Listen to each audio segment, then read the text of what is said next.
On October 31, 2008, while the financial system was collapsing under bad debt and broken confidence, an unknown person using the name Satoshi Nakamoto sent 9 pages to an online cryptography mailing list. The document was titled Bitcoin, a peer-to-peer electronic cash system. Its opening idea was simple. People should be able to send money directly to one another without depending on a bank. But the deeper question was more radical. What if trust itself could be replaced by verification? Before going further, one popular claim must be corrected. Satoshi Nakamoto does not reliably translate as central intelligence in Japanese. Japanese names can use different characters with different meanings, and Nakamoto never published the intended kanji. The phrase is internet wordplay, not evidence of an intelligence agency connection. Digital money faced a basic problem. A digital file can be copied. If money is information, how do you stop someone from spending the same unit twice? Traditional systems solve this through a central record keeper. Satoshi proposed another answer. Publish transactions to a network. Let independent computers place them into an ordered record. Protect that record with cryptography and proof of work. Reward participants who help secure the system. The breakthrough was not one invention in isolation. It was the combination of existing ideas into a system whose incentives encourage strangers to maintain a shared history. That creates the first lesson. Innovation often comes from connecting ideas that already exist, but have never been assembled in the right way. On January 8, 2009, Satoshi announced the first public Bitcoin software. It was open source, meaning anyone could inspect, criticize, copy, or improve it. A secret financial system would require trust in its creator. An open system invited distrust and attempted to survive it. This is the second lesson. Strong systems should not depend on people believing the founder is honest. They should make dishonest behavior difficult, expensive, or visible. Bitcoin also introduced program scarcity. Its issuance schedule was designed to approach a maximum of 21 million coins. Scarcity alone does not create value. Value appears only when scarcity meets usefulness, demand, security, and belief.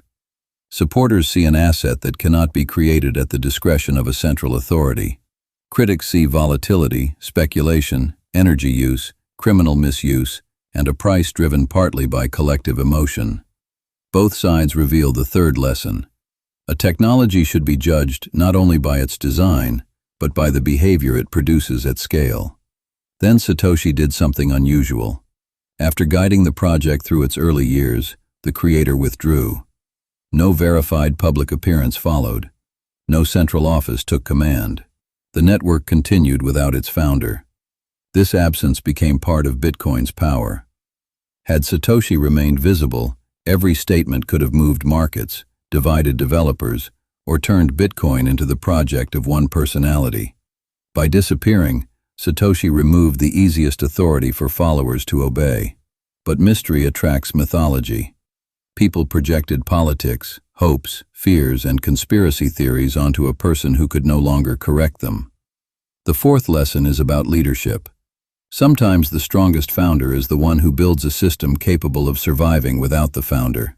But decentralization does not eliminate power. It redistributes it. Miners, developers, exchanges, large holders, regulators, and users still influence Bitcoin. No single ruler controls the network, but no complex system is free from human interests. That is why trustless should not mean thoughtless. Users still trust software, hardware, exchanges, custodians, and their own ability to protect private keys. Bitcoin reduces some forms of trust while creating new responsibilities.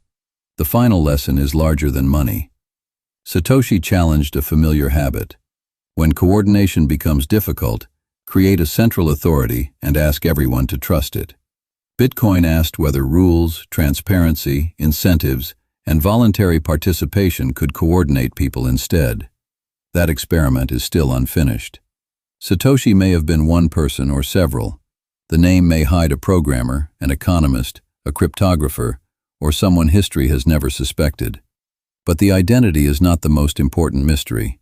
The greater mystery is why an idea released without permission, without a company, and without a visible leader, could survive long enough to challenge how millions think about money. Satoshi's final lesson is not, buy Bitcoin. It is this: when trust fails, do not merely search for a better person to trust. Ask whether the system can be redesigned so trust is no longer the only thing holding it together.